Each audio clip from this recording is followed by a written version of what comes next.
Welcome to the Spirit of a Badass, where we celebrate stories of courage, hope, and resiliency. I am your host, Alecia Jacobson. Hello. Welcome to today's episode. Super jazzed. I had never kind of heard of this concept of what we're going to discuss today. I mean, obviously, I've heard of it. It's travel.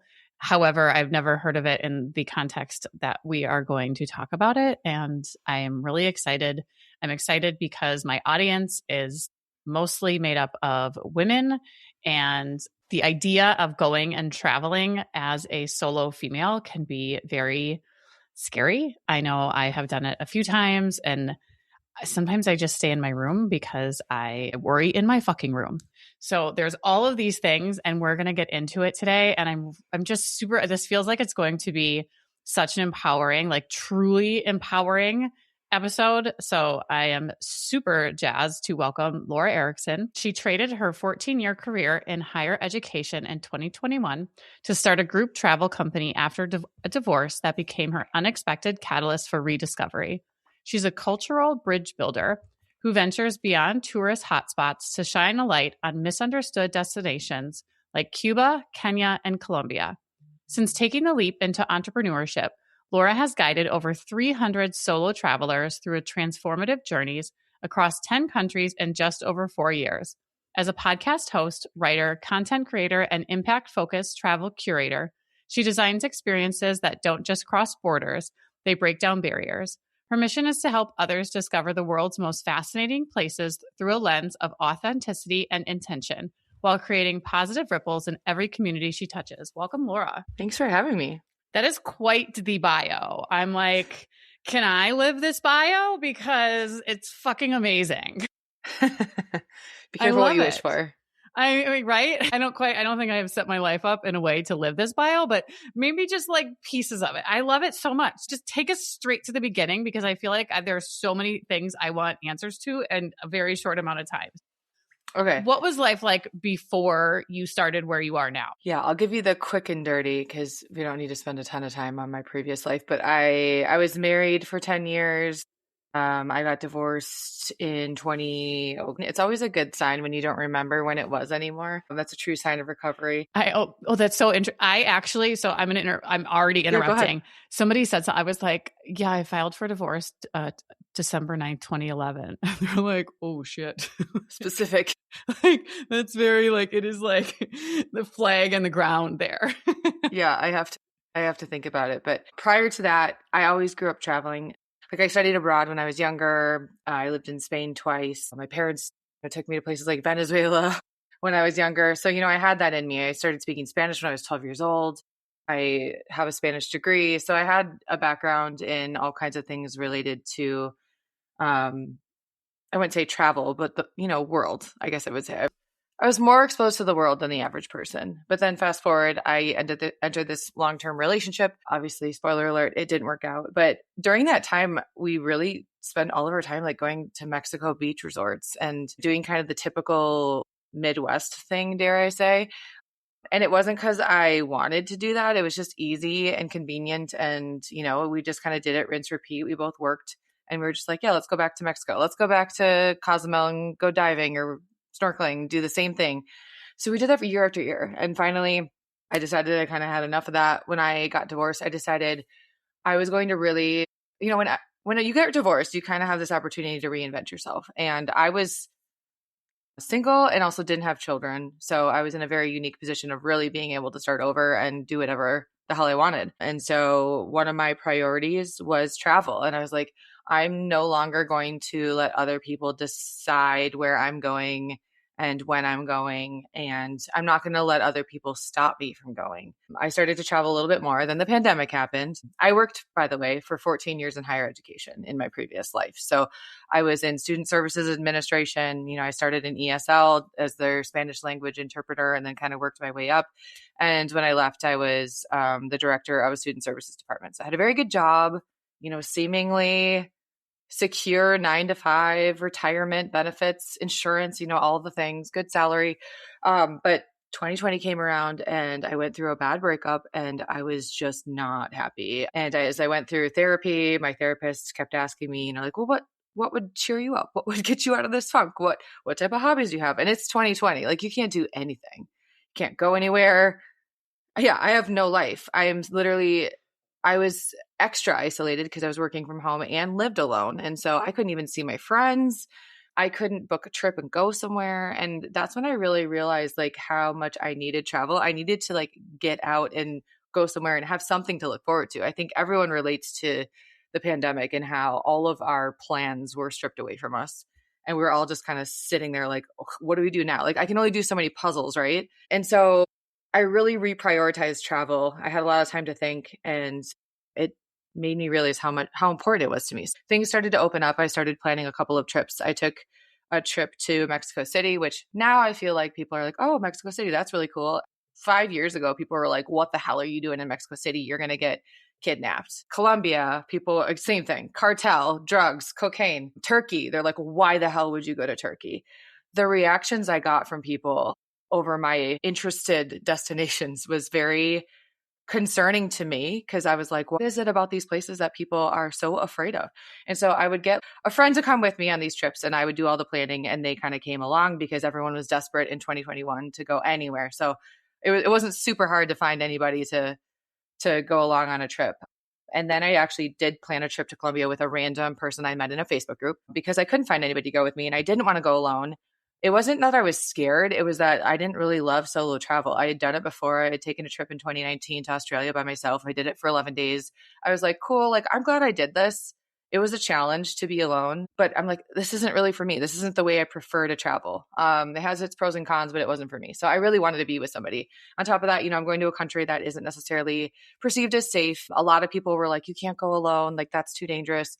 And I just didn't want to be alone. So I found a woman in a Facebook group, ironically, a breakup group. That's embarrassing, but we got dumped on the same day. And so we bonded over that. And she wanted to go on a trip. And so I was like, well, I'm planning a trip to Colombia. I'm going alone, but I'd really like someone to come with me and I will handle everything. I will plan everything for you. I know exactly what I want to do. I just want someone to come along. And she was like, cool. I don't even know where Colombia is on a map, but I will go with you. So we met in the Atlanta airport for the first time. I had no idea who she was. I mean, other than some brief conversations. And we took a 10-day trip to Colombia. I planned everything. And she was like, well, this was amazing because this was a country I literally had never heard of. I knew nothing about.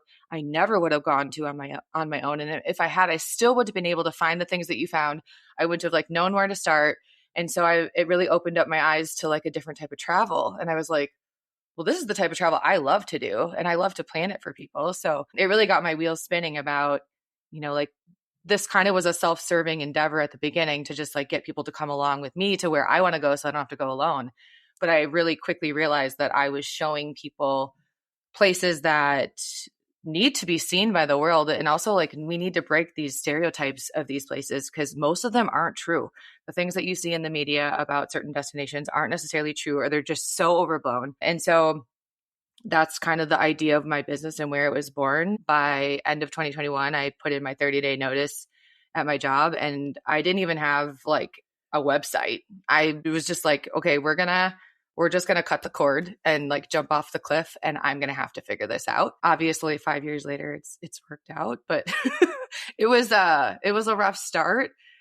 It was not easy by any means, and it's definitely not as glamorous as it looks, but it's a pretty incredible thing to like have accomplished and experienced, and the amount of people who've traveled with me and the places we've gone and the things that we've done are pretty remarkable. Yeah. Well, so how did you cut the cord? Then what? Because some businesses you can conceptualize, here's exactly what this looks like. We're coming off 2020 where there's all of these things. You're also saying, hey, let's go to these destinations where the rest of the US media is saying, no, don't go here, that we've been hearing since we were born. Yep. So how did you overcome that? And what did that look like to sort of build this business? I would say, yeah, that was a struggle because, if you're going to, let's just say, become a teacher, there's a path to that, right? And if you're going to even start a business in, I don't know, like making t-shirts, whatever it is, like most businesses, I would say like there's kind of a skeleton that you could follow or you could Google.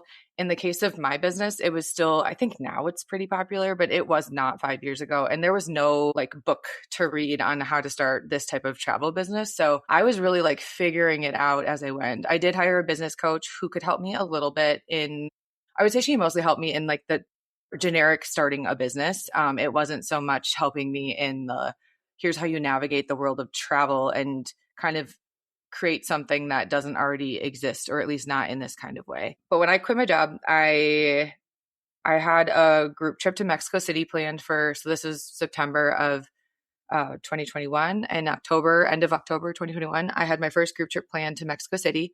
I had 4 people on it. If people can't do the math on that, that is not going to pay the bills. And so that first trip was really just to like show proof of concept to get anybody to go so that I could prove that like this was a viable business idea, to get reviews, to get, someone to say like, hey, I went with Laura and it was really, really cool. I didn't make any money off of it. It was really, like I said, just to have that experience. Because obviously, unfortunately, most of the time you need to have experience before you can get anybody to buy from you. Yeah. And so these were 4 women that I knew individually, but they didn't know each other. So it was still following this like random group trip, idea that I had in my head, but I knew all the women, they weren't strangers. So I felt like I was cheating a little bit and getting, like my friends to like buy a trip for me. But I took them to Mexico City for Day of the Dead. I've done that trip 5 times since. I do it every year, and I just retired it this past October. But it was incredible. They had an amazing time. And after that, it wasn't like, oh my God, it went from 4 people to now like, every trip sells out. But my next trip, I had 6 people on it. And the following trip, I had 8 people. And then I had my first stranger book a trip where like it was a stranger on the internet who actually like signed up to travel with me. And I remember crying because I was like, wait, like a random person on the internet found me and like read through my website, my itinerary, and was like, yeah, this seems like legitimate. That was a different experience than getting like friends, family, friends of friends, people who knew me to travel with me. But yeah, so it was 8 people, 10 people, 12 people. And within a year, I had sold out trips. I even had a trip that sold out in 30 minutes. So, but it was, hell yeah, you did. but it That's wasn't an overnight. insane. It was not an easy or overnight thing. And it is still not easy by any Yeah. means. Oh, no. But yeah, it was crazy to go from, like I said, 4 friends that I was basically like begging to come with me to having trips that sold out, like, and there's a wait Right list away. to Where get was into them. that? Cuba. It was my Okay. first ever Cuba New Year's trip. And yeah, that one sold out. I think it was under 30 minutes. Okay. And that continues to be one of my most popular trips that sells out every single time. Wow. And how many people, just to give everybody an idea, like when you say sells out, how many people is that? It depends on the trip, but like 12 to 14. Okay. Yeah, so I'm not doing like these big bus tours.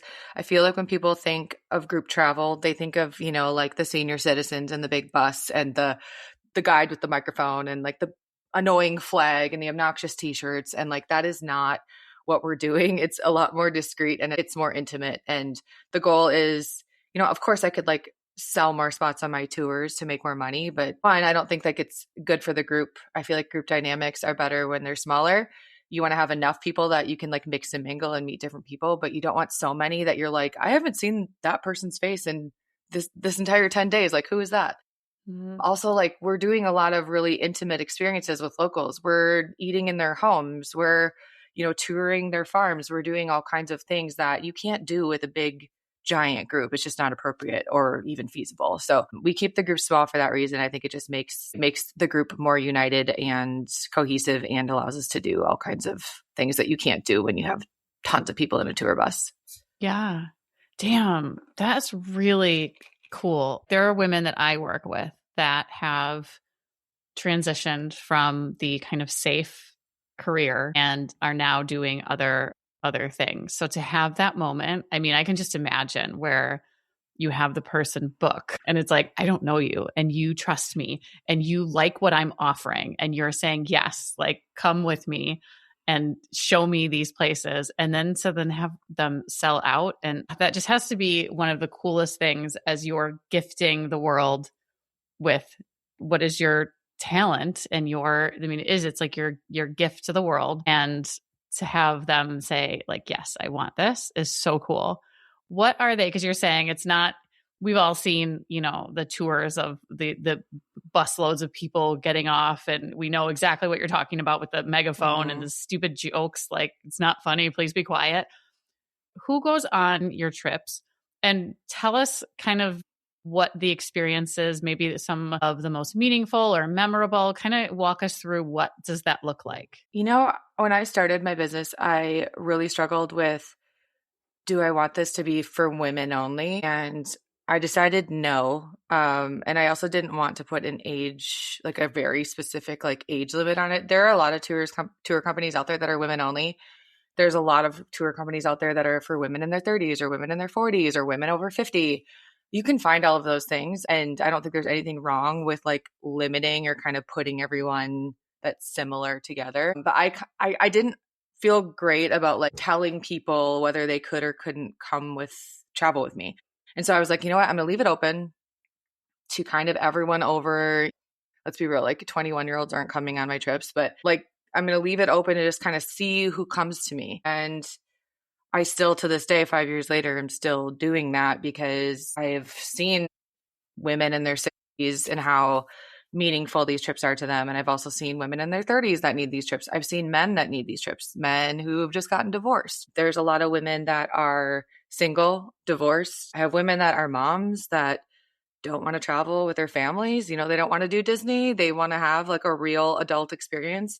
And maybe their spouse doesn't want to go with them, or maybe they don't have a spouse. I really have had like the gamut of people, but I would say like on average, I would say the people that travel with me are predominantly female, and they tend to be, I would say, average age of 40, probably because I'm female and 42 and divorced. And so that's kind of what I've attracted. I've gotten a lot of divorced women just because of me sharing my own story and how travel has helped me through divorce.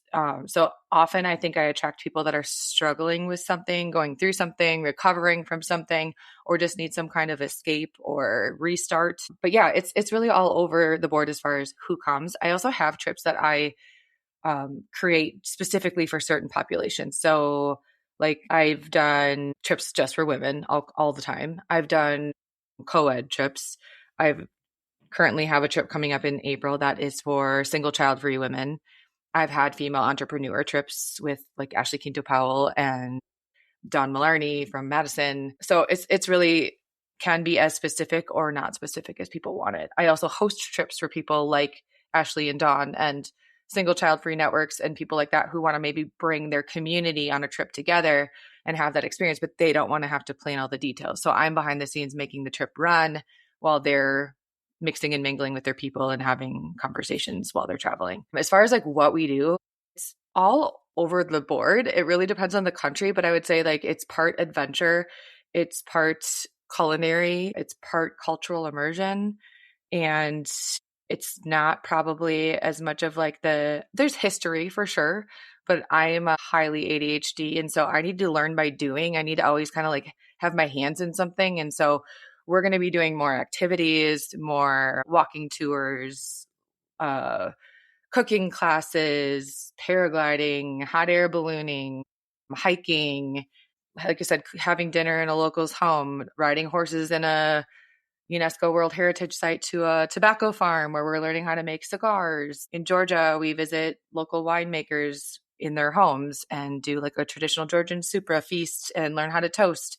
You know, it really depends on the country, but I'm essentially looking for, first of all, like more unique countries and probably more obscure countries than people are generally going to or choosing to go to. But then like it's kind of a combination of like what are the things people like need to see in these countries versus what's maybe overrated or overcrowded or over touristy or overpriced. And then like some really unique experiences that maybe you can't find on the internet if you just went to go like book your own trip. How do you source these experiences for people? Are these things that you've done before? Or if you're saying you can't find it on the internet, or I know one time, I don't remember where we were, but we got to a place and it was just people everywhere. And I'm like, okay, this, you get the thing and you're like, okay, this is not my jam. So how do you go about doing that?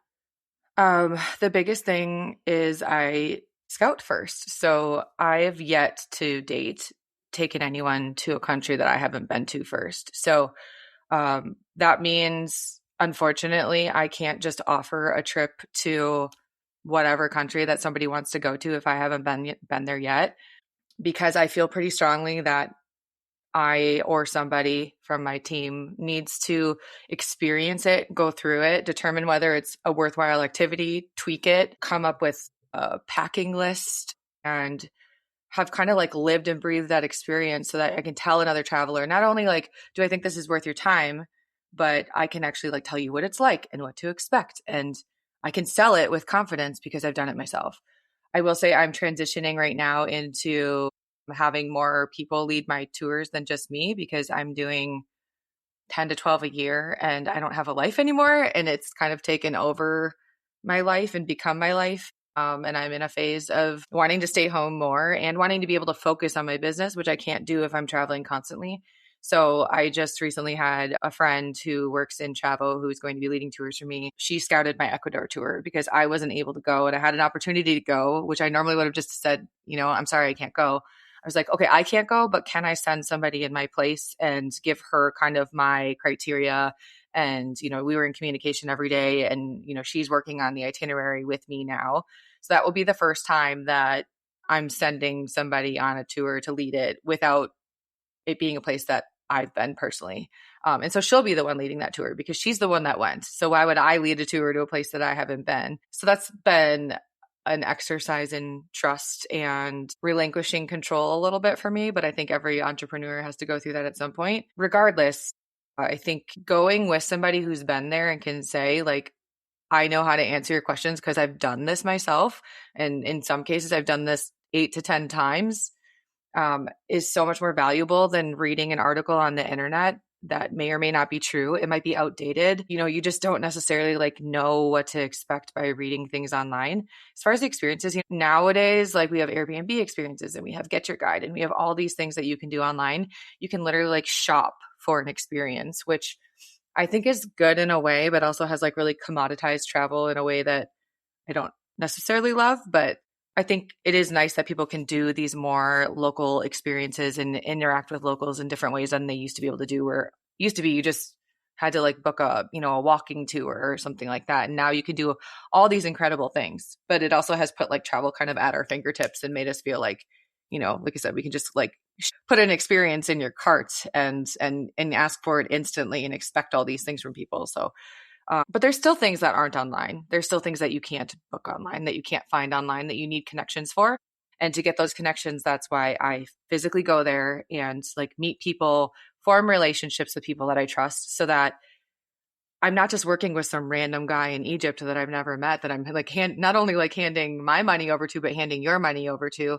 I'm making sure that these are vetted partners that I've met in person and know and trust, and they'll give me recommendations. Like sometimes they'll say, like I was just thinking today, I have 2 groups going to Kenya in March. And I was like, it'd be really cool if we could go to a winery while we're in Kenya. And so I found a winery online and I know it's probably near, where we're going to be at one of our parks, but that's where I would probably, tap my local partner in Kenya and be like, hey, like, what do you think of this? Or do you have a better suggestion? Or do you know something that helps, or like, ticks these boxes, but is even more authentic than going to a winery? And so relying on locals is huge because they live and breathe and exist in these spaces and they have all of the connections. So it's a combination of me designing itineraries, but also working with locals and taking their experience and advice into account. All right. So one of the things that you touched on, and one of the things that I know keeps people from doing this on their own, is the sort of fear that has been baked into what we have consumed here and the messaging that has been sort of pumped through our TVs and social media and you name it. We have been told negative things. How do you overcome that and tell us about the reality? I think it's an ongoing challenge. The best thing someone can do when they're scared is to ask, because it's better that someone asks me, hey, like, what do you think about traveling to Cuba right now? Or is it safe? I just had somebody ask about being transgender in Morocco. Like, is it safe for Colombia right now with its proximity to Venezuela and everything that's going on? Like, asking those questions is responsible and it's a smart thing to do. But if someone just sits there in silence and is just worried and doesn't actually ask, that's where I can't help people. So I think number one is just asking the question. So I can either answer it myself or I can ask somebody on the ground in that location. Like for example, with Colombia. I'm planning a Colombia tour right now for next January. And it's actually launching in 2 days with somebody from Madison. And I checked in with my company in Colombia and said, I'm not personally worried about coming to Colombia, just for the record. However, if I get travelers asking, is it safe right now? How have things changed or been affected, if at all, related to the situation in Venezuela? What can I tell them? And they always have an answer. It's like, here's what it's actually like here right now. And here's what it's the answer was it's status quo, business as usual. But if you Googled it, it would be like, oh my God, oh my God, oh my God, oh my God, Colombia, this. So I think relying on the experience and judgment of somebody who's traveled a lot and has been there, but also someone who has the connections on the ground. Same thing with Cuba. I was in Cuba when all this stuff happened with Venezuela. And so the amount of messages I got from people that were like, oh my God, are you okay?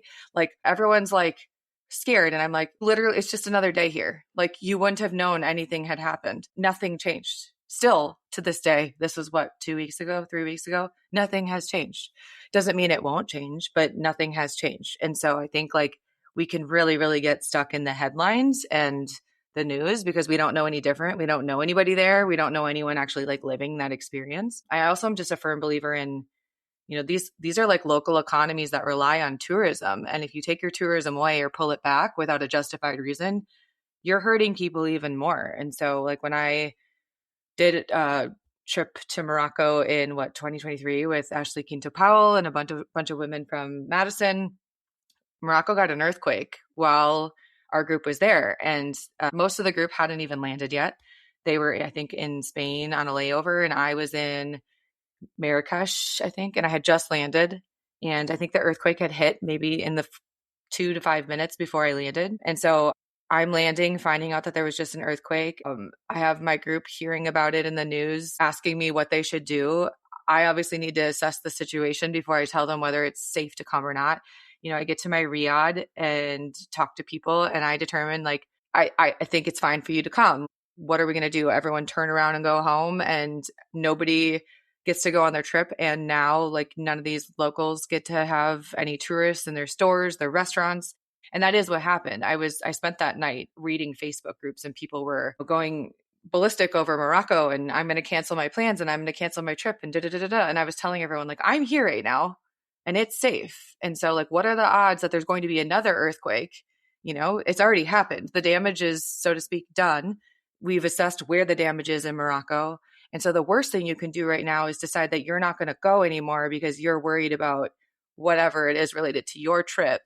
In reality, you're harming all of the locals who just experienced an earthquake in their homes. And so we continued with our trip.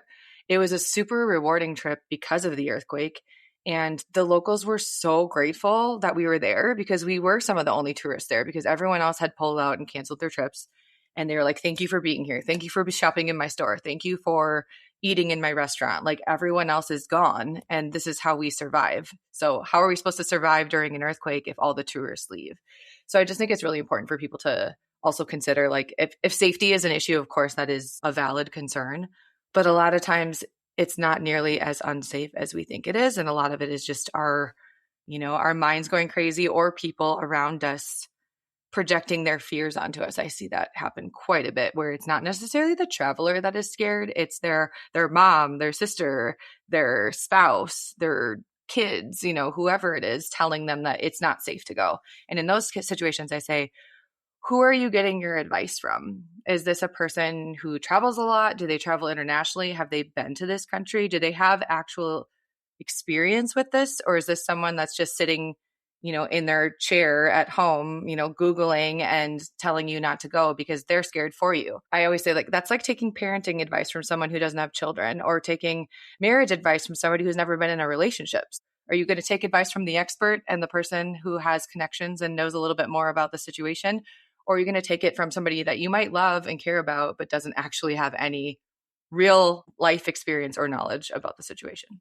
Yeah, I imagine that the fear, I am a very high anxiety being, and it keeps me from doing a lot of things. And I imagine that sort of plays in to part of what your role is, other than the people that are like, okay, yes, like they can kind of get over that hump. But for people, Mm-hmm. I know a lot of people like me where it's like, I just need a little oomph. How do we gather more information from someone like you, or maybe you, that we know to be accurate if they're listening and like, oh my gosh, I want to do this, but I have this like lump in my throat or my chest Mm-hmm. gets heavy when I think of this. Yep. How do you like ask questions? You already said that. What is that process like to sort of ease into it and feel really confident and comfortable in their own body with doing something like this? Mm-hmm. I mean, I always encourage people to reach out to me, and whether they want to email me, I always welcome people to get on a call with me. I think there's extreme value in just talking to a person, seeing somebody's face, knowing that like it's a real human that you're talking to and not a customer service bot in some foreign country. Or, there's a lot of group travel companies out there that probably have good trips, but you have no idea who you're traveling with. Like, you don't know who the guide is. You don't know, like, there's no face to it. There's a lot of faceless travel companies out there. I think in the situation of me, like, I'm more than happy to hop on a call with somebody and talk to them and talk them through whatever concerns, questions, fears they have. A lot of times, like, it is just asking the questions and saying, like, here's things I'm concerned about, or do I need to be worried about this? Or can you help me understand what this looks like? And I'm more than happy to walk people through that. There's, of course, like the itinerary. I have FAQs on my website. But in addition to that, once people sign up, my goal is to basically do everything but pack your suitcase for you. Like, I'm telling you what to put in your suitcase, but I can't be there to obviously do it for you. And then I'm there to pick you up at the airport, or me or someone from my team is there to pick you up from the airport. So I'm literally orienting people from the moment they book to filling out paperwork if needed, getting your flights, packing your bags, getting vaccines if that's something you need, making sure that you don't miss any steps, because that is a big part of travel is, am I forgetting something? Did I forget to pack something? Did I need to get a visa? Like, where do I get the form? Is this foreign website legit? There's so many things that you don't know how to navigate when it comes to travel. And sometimes like all of that anxiety will just stop you from booking a trip altogether, because it's just too many steps. It's too many things. It's too many what ifs. It's like too much. So knowing that you have somebody that's literally holding your hand and saying, hey, like, come with me. I've been here before. I'm going to walk you through it. I'm going to be there with you, and I'm going to prepare you for it. And I'm going to give you step by step everything you need to do, and basically be hounding you down if you don't do those steps, because I don't want anyone on my watch to be basically, like, be denied entry into a country or be in any kind of sticky situation. And so sometimes there is a lot of stuff that people have to do. It depends on the trip. Sometimes it's pretty seamless. In a trip like Cuba, there's a lot more steps. And so I think people do have a lot more anxiety about going to a place like that. And that's where I can tell people, like, hey, I'm going to be real. Like, there are some hoops to jump through, and like there's things you need to understand more than going to a normal country. But that's part of going to Cuba. But also the payoff of going to a country like that is that, one, like, very few people get to experience what you're going to experience. And it's going to be one of the most rewarding trips of your life. So I think you can talk yourself out of doing anything the longer you think about it. I always ask myself, like, am I going to regret that I didn't do this? How many times in my life have I ever regretted taking a trip or traveling or spending money on travel or focusing on experiences over things? Never. Even if I've not had like the best travel experience, it's been rewarding in other ways and has taught me all kinds of things about myself and help me build confidence. And sometimes those things that go wrong are the things that teach you the most. So I think the big thing with group travel in this context is that when you're the person planning, whether you're going on your own or you're going with your spouse or your kids or your family or your friends, whoever it is, when you're that person in charge, it's hard to enjoy your trip because you're so caught up in the planning and the logistics and the where should we eat tonight and how do we get there? And, there's just so many little things to worry about that it's pretty hard to relax and just enjoy being on your vacation. So when you strip all of that away and just know someone else has it handled and you just get to like show up and experience, it takes a lot of that stress away and a lot of that fear away. Yeah. Oh, and as you're saying that, I'm like, oh my goodness, that's like what we're all wanting in life. Like the mental load, the planning, the decision fatigue, all the things you just got done saying, you're like, I will take this for you. And not only can I ease your mind with the information I'll give you because I have it, but also you don't have to worry about making all of the decisions while you're there, because you're totally right. And if you think about that, which leads me into my next question, a lot of us struggle in life because we don't get to actually enjoy the good, delightful parts of it because, I mean, I just messaged my husband right before we got on. I'm like, I know you're busy. I'm just letting you know that I need a break. Like, I'm overwhelmed. Everything is messy. I have too many things I have to think about. And I don't know what a break looks like, but I need to take a break. And you're essentially giving people a break and space to experience. What does that, I mean, because I'm thinking in life, if I were to strip all those things away, how much space would I have left? So much fucking space. So people go on trips with you. You provide not only experiences and life-changing everything, but they have space within themselves. So what sort of transformations and changes do you see? Because that is a life-changing experience in many cases. So what does that look like for people? That's a really good question. And I think you described it perfectly too. I think all of us, regardless of our circumstances or our home life or how we're set up, whether we're single or have kids or child free or divorced or married, whatever it is, like we all have stuff. And there's always people relying on us one way or another, and some people a lot. And so I think, like you said, when you strip all of that away and you travel without your friends, your family, you know, your spouse, your children, and you just get to focus on you. And on top of that, nobody knows who you are. And so you just get to be you or even figure out who you is, because like, sometimes you're like, oh my God, like, what do I even like anymore? Like, who am I as an adult? What interests do I have? Because I've been so busy taking care of other people that I don't even do anything for myself anymore to know what I'm interested in. So I think it can spark a lot of emotions in people, good and bad. I think people will be triggered by things when they travel, good and bad. I think it gives people space to think about and reflect on their lives and whether or not they're happy, if they want to change things, if they're happy in their relationship, if they're happy in their career. You know, it might give them new ideas. Like I always say, two of the biggest decisions I made in my life, which is getting a divorce and, well, aside from getting married, but getting a divorce and starting my business and quitting my job, those both happened while I was traveling. And I don't think that's a coincidence. I think travel gives you room to breathe and perspective that you can't get when you're at home. I'm always sitting here at my desk and I'm just like you just described my life. I'm literally like, oh my God, like I have 80 things to do at all times. I have everybody like coming at me and everyone needs something and it's fires to put out here and there. I wake up with fires. I go to bed with fires. You know, it's intense. And then I think about traveling and I'm like, oh my God, like I can't even think about going on a trip right now because like I just live in this space and I can't imagine leaving it because who else is going to handle the fires while I leave? And every single time, it doesn't matter. Like I travel all the time. I don't necessarily usually want to go because I need to work. But I go, you know, I get like 3 days in and I'm like, even leading a tour, I'm still like out of the chaos and the 9 to 5 grind and the sitting at my desk with everybody coming at me.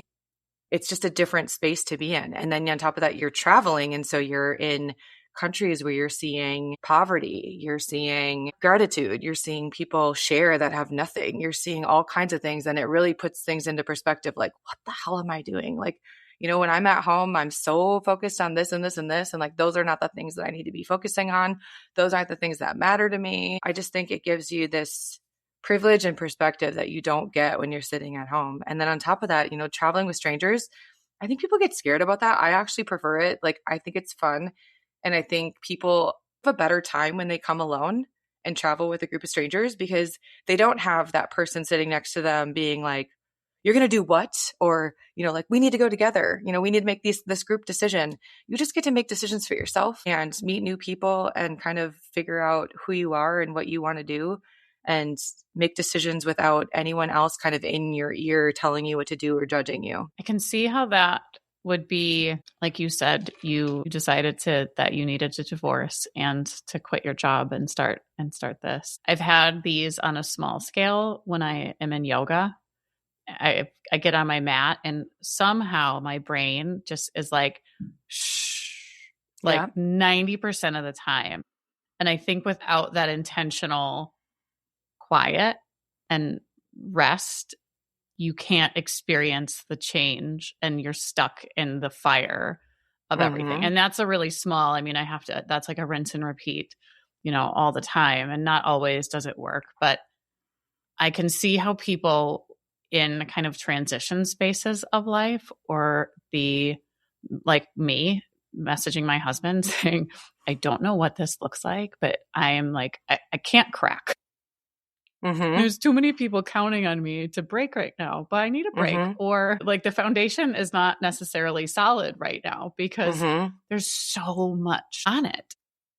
How do people, because you said like, I have all these things here, it's hard to do that.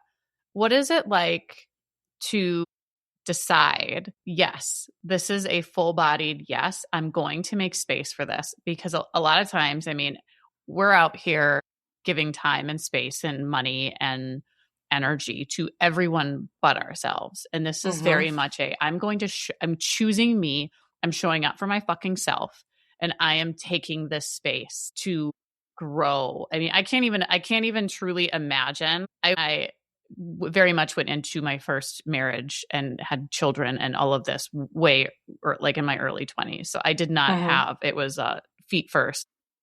Yeah. And I can't even imagine the life changing experiences that people would have. How do they give a full bodied yes to this? What is that sort of process? Because I'm sure you've walked with people on this. I think personally, like when I'm in these situations, because I have these situations for myself too, is like, should I do this? Should I take the time to, I don't have time to scout a trip to Egypt in April, but I have 5 days of downtime, which I could be spending like sleeping and catching up on work. And so like, it's like, does this feel right to me? Like, does this feel like the right choice? Like, I think that's part of it, but also knowing that like, even if you feel good about it and you want to do it, it's still okay to feel anxious about it and to have some anxiety and fear over it. Like, I don't think anyone's just like 100% like, oh my God, yes, I'm doing this and I'm so excited, but I don't have any concerns or fear. Like, I take people hot air ballooning all the time, and I've seen it time and time and time again, every single time. You know, I'm taking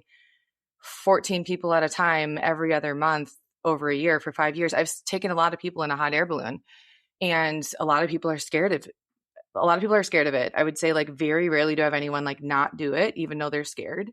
I just recently had probably like the most scared person I've ever seen like go through with it. And to the point where she was like, you know, like sitting, she was in the hot air balloon, but she was like covering her eyes and nobody could talk to her. And she was just like, but I kept kind of like watching her out of the corner of my eye because I didn't want to like be in her space while she's figuring this out. And slowly over time, I saw her kind of like start to look up, and then she'd be looking over. And the next thing I knew, she had her camera out and she was taking pictures. And by the end, she was smiling and she was happy. And we got done. She's like, and I had coached her till I was blue in the face on this before the hot air balloon. And I had given her all the facts, and I had her listen to podcast episodes where I talked to past travelers who've gone in a hot air balloon who said they were scared and they were so glad. You know, she heard everything that she needed to hear. But she, at the end of the day, was still scared because she had some very rational fears over heights from an accident that she had years earlier. So like very justified fears, but she still did it. She went through it, and she was scared when she did it. And that's why I always say, like, my motto is do it scared. Like, just because you're doing it doesn't mean you're not scared. And just because I do things doesn't mean I'm not scared. You push through and you put one foot in front of the other, and maybe you start with your eyes closed and you slowly start to peek out. And then by the end, you know, you're looking over the edge. But when she got done, she said, I wish I would have just looked at the beginning, because I looked at the end and it was one of the coolest things I've ever done in my life. But then I only got like 10 minutes of it because I spent the whole time scared and worried and, you know, what if? And then like I finally saw what it was, and then I wasn't scared anymore. And now I need to do it again because now I've overcome that fear and now I'm excited to do it again, you know? So I think it's very normal to be scared and to have fears and to not feel 100% about a decision, but still feel like it's the right thing to do. I was just telling, I just moved in with my partner, and I'm obviously making changes in my business that like I don't want to do. Like, I don't want to let other people lead my group trips. Like, I don't feel good about doing that. But I said my aunt, my godmother, died at 43 of a heart attack. So I said, am I going to have a fucking heart attack at 43? Is that worth it? Like, is it worth grinding myself to the frickin' bone and like not feeling like a human over a business, you know, that we don't create to feel that way? You know, we create businesses so that we can have less stress and have more freedom and have more time and be happier. And sometimes I think we have to stop and be like, wait a minute, like this is not what I wanted to create when I think back 5 years ago. Like it's great for other people, but like this is not serving me in the way that I need it to. And so I need to make some changes, even though they're not the changes that I want to make. And I'm very scared to make. Like it needs to happen, because what's the alternative? And so is the alternative that you sit, at your desk and never get to travel, and you wait till your kids are 30 and then you go, and then your body isn't capable anymore, and then you say, like many people do when they travel, I wish I would have done this 30 years earlier when my body was healthy enough to hike up a mountain, and I wish I wouldn't have been so scared for so many years, because this isn't nearly as scary as I thought it was. Like I wish I could have done things differently looking back. Do you want it to be that, or do you want to just be like, fuck it, like I'm throwing myself into the fire and jumping off the cliff and putting trust in the universe that this is the right thing to do? Yeah. I mean, you said so many great things about so many different things right there. The one I want to go back to is you don't have to be 100%. And I think even me hearing that from you, I'm like, oh, like it's natural to feel a little nervous. Like I know this, like I go to plenty of things where I'm like, oh, I don't feel 100%, but it's okay.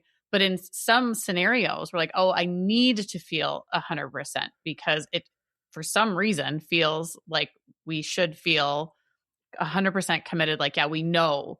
So when I said full bodied, like that could look different. That could look like there is a part of you that is like, yes, I know. And there's this part kind of like, is it Brene Brown that says, she talks about you're always going to have the fear or maybe the shame part or whatever it is, but it doesn't get to drive. It doesn't get to control the radio. It's in the back seat. Like, yes, these parts of us are always going to be with us. And it could be, for me, it's anxiety. I got in a stupid rear end, like somebody rear-ended me when I was pregnant with my now 10-year-old. That changed me. Nothing even happened. It's just, I had this feeling of, oh, anything could happen at any time. I was not prepared for this. And it like shifted my brain that I get nervous around nearly anything that is not within what I perceive control. Cause I realize like nothing is under our control. And I can still do things, which I do, and be a little afraid about it. So I really love that you kind of said that. And how you're saying with your business about, this is not what I set out to create. And I think a lot of people get stuck and hung up on, well, I did this. This is what I have done. And this is what it should look like, or this is success. I mean, I'm reading your bio going, I want this. And you're saying, oh, wait, girl, like you don't know. And sometimes that perception can really impact people to stay stuck, when in reality, it's like, wait a second, let me do a gut check.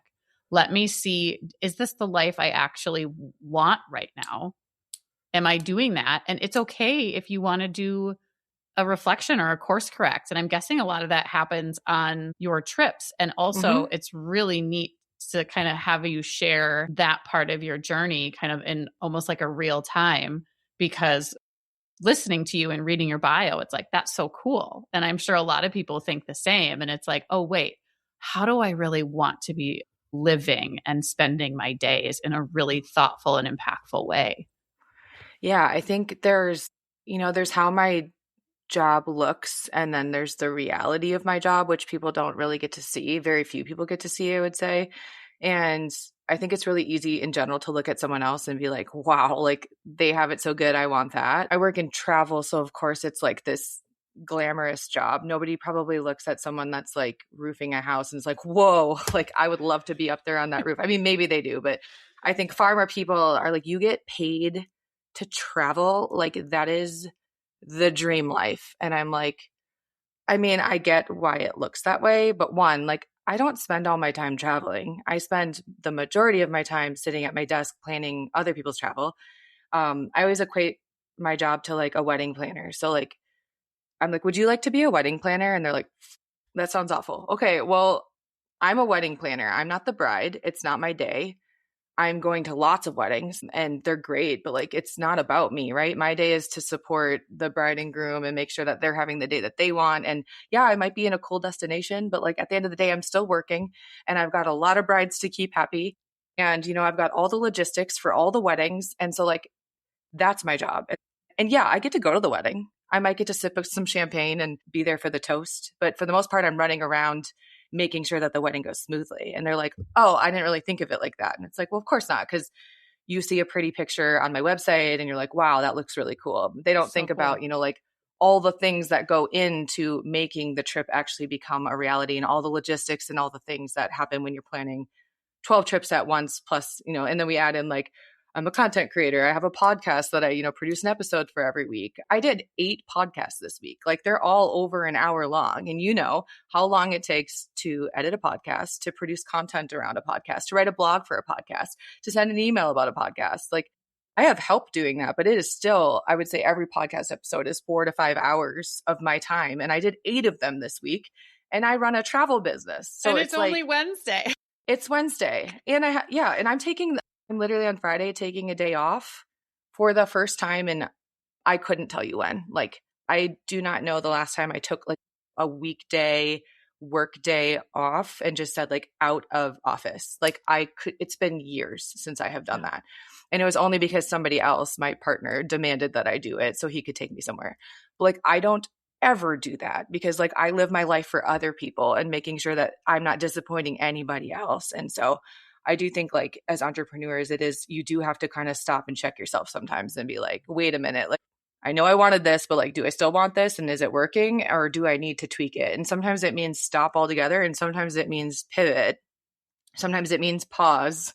It doesn't have to mean quit. It might just mean, one of my coaches asked me like last time we met, she goes, what would it look like for you to just stop? And I was like, oh, I was like, say, can you breathe? No.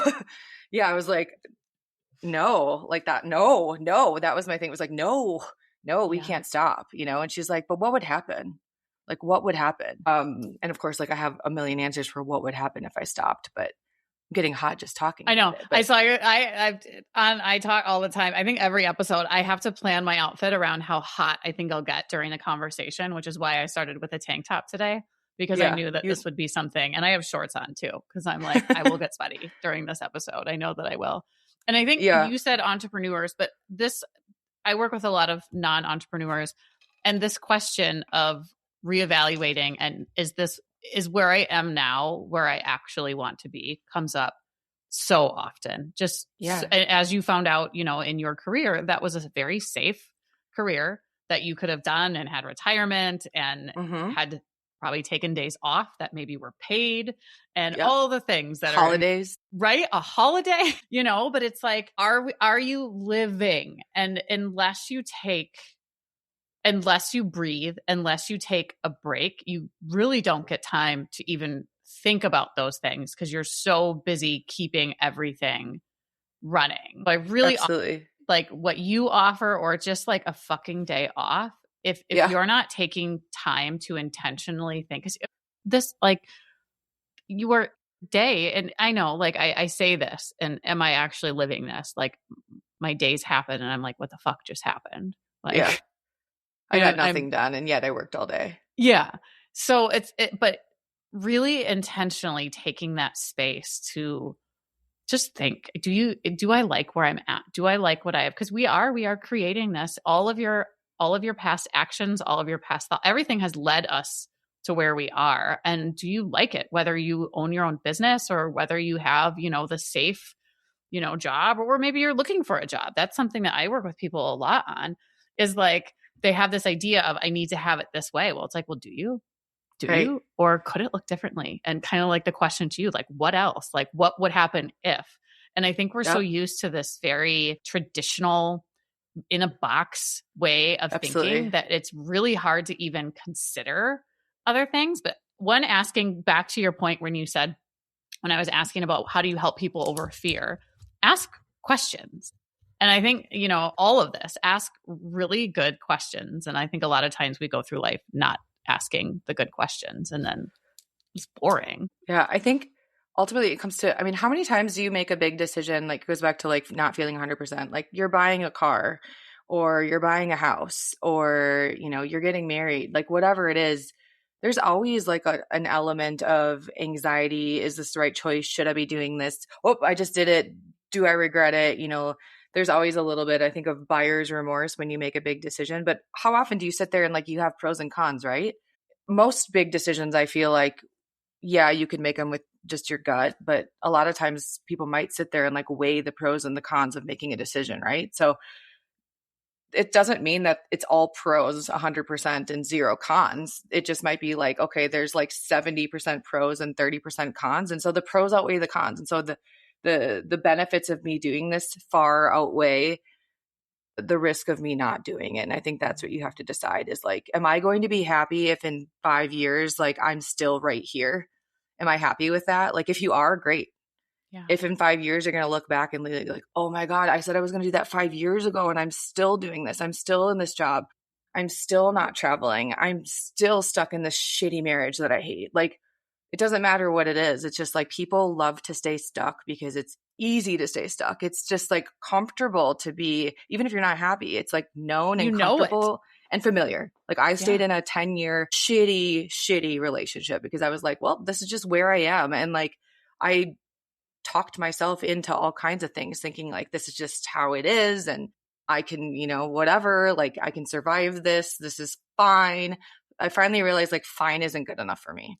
Like it wasn't even fine. No. And I know after my divorce, I didn't realize how and I'm sure you experienced, because I feel like every person I talked to had the same experience, and it goes with careers too. After you get out of it, you don't realize the amount of stress and heaviness that you were holding on to until you're out. And all of a sudden you're out and it's like this fog lifts and you're like, you look back and you're like, how did I do that? How did I not see? How, like, just this whole experience of what the actual fuck was I in and how did I last that long? But you have to, like you said, your pros and cons. It's not all going to be like, I wasn't like, this wasn't 100% list on the one side where I was like, no, I got to bounce. I mean, it was not, but I could not say in 5 years, I couldn't even say in 1 year, I can continue to do this. And, it's like, I feel like everything kind of in life, is this sustainable, what you're doing? Like, and what does it look like for it to be different? And I think there's this sort of messaging that things need to be hard. And I think that probably came from, our, the grandparents type era, that things are difficult and hard. You got to struggle. And there's like a badge of honor and struggle. When in reality, it's like, I don't want to fucking struggle. I want to be joyful and have ease. We need to normalize like quitting and like saying no and having boundaries. I mean, I think that's the direction everyone's heading in. But I was just listening. I don't know if you ever listened to Jenna Kutcher's podcast. Not in a long time. Actually, did she stop doing it? Did I see that she stopped? Okay. I used to listen probably before 2020, I think, when she first started. I was listening to it. She had a couple of episodes recently that it was like she was literally like talking to me when she was talking about like being an entrepreneur. And I know, not everyone's an entrepreneur, but you can apply this to anything in your life. But it was basically like that you've created this thing that like basically like removes you as a human. Like you don't feel like a person anymore. It's just like, this has taken over my life to the point of like, I don't even get to do anything for myself anymore, experience anything for myself. And when she announced she was quitting her podcast, as she was describing it, again, it sounded very much like my life. I just started a podcast. I'm not quitting my podcast, but it goes along with quitting. She was like, this doesn't have to be forever. Like, this is just not, like, I did what I needed to do. I'm closing this chapter. Like, I want to focus on my girls, my family.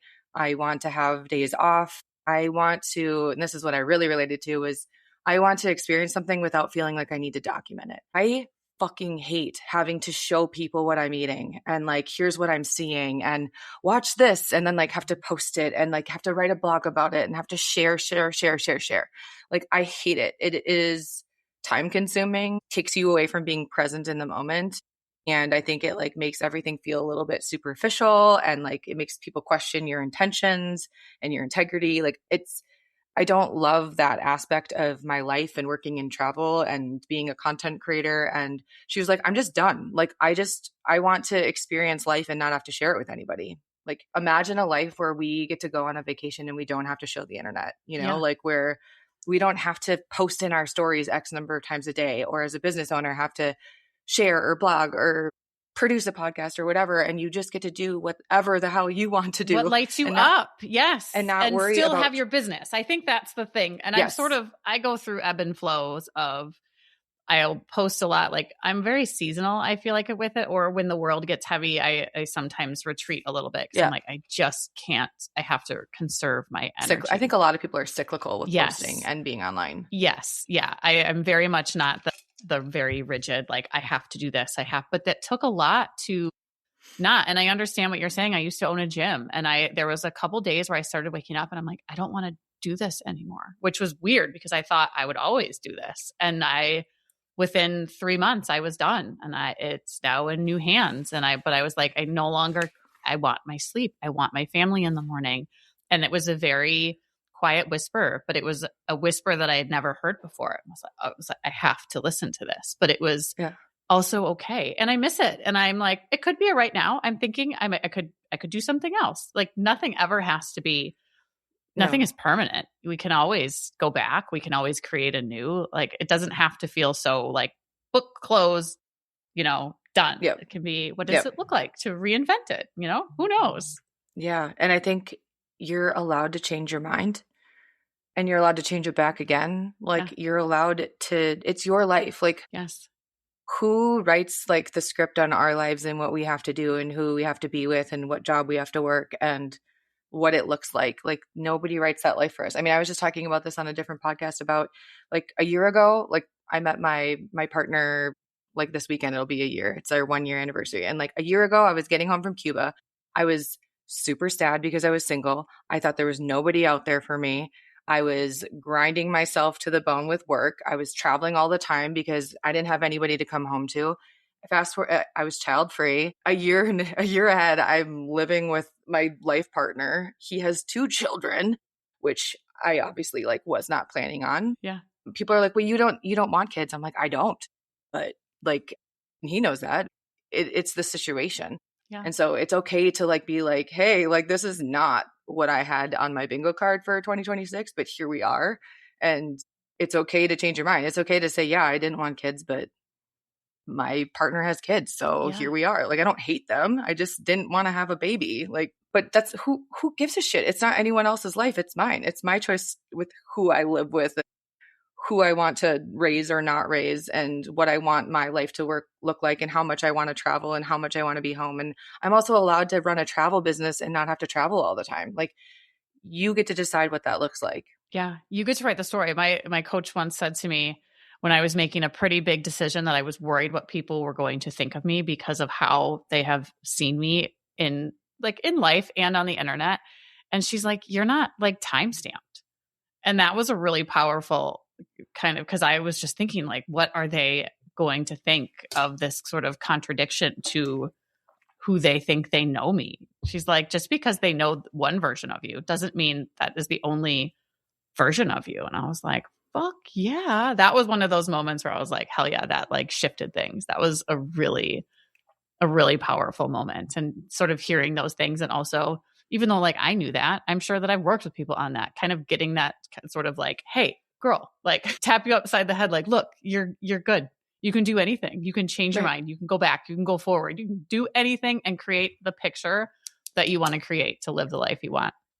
People are meant to change. Like we're meant to change and grow and evolve. And that's why we, like outgrow relationships, and, people grow at different paces and into different things, and, people come and go in our lives. But I used to have this little picture up in my old office, and it was like 2 people. One person had like flowers coming out of their head, and the friend was saying like, you've changed.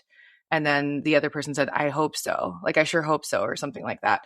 And it's like this idea that we're supposed to stay exactly how people know us and like how they envision us and what they want for us. Like, it doesn't matter. Like, no, you're allowed, you have permission to do whatever the fuck you want and contradict yourself and change and grow and evolve. And I also think it makes you human to say, hey, like 2 years ago, this is what I thought I wanted. And I got what I wanted. And now I decided that's not what I want anymore. And now I actually prioritize this instead. And so like, that's real. Mm-hmm. There's nothing wrong with doing that. And I think it makes you relatable. Yeah. Yeah. All right, we got a lot covered today. I really hope that you listening took just a shit ton from this. I knew that this was going to be empowering. It went way more than I was thinking. So just thank you. Thank you for sharing yourself. Thank you for sharing your talent and kind of showing up in a way that gives other people permission to create and make different. Kind of, it reminds me of, was it the Etch-a-Sketch where you can kind of create it and then you shake it and then you create it again? Start over. Yes. Yeah. Like we can do that. So thank you so much for sharing yourself and your time with the listeners today. And how can they find you? LauraEricson.com is my website. Instagram is Lola Whiskey. I have a podcast called Type 2 Travel where you can hear interviews from past travelers or people I meet on the road, people in the travel industry. I have episodes about, travel fears and overcoming objections and all these things that we've talked about. So there's lots of cool stuff out there. Yeah, you can find me pretty much all over the internet if you look for me. Okay. I love it. Even though it's like, it's hard to keep that up, but I'm glad that people can find you. And we'll list your website and Instagram socials and stuff in the show notes so people can find you. Thank you so much, Laura. Cool. Yeah, thank you so much. Spirit of a Badass is a Lit Path Studios podcast and is produced by Jamie Gale and Alecia Jacobson. Music by Shane Ivers. We'll be back with another inspiring interview. Until then, keep your spirits high and your energy badass.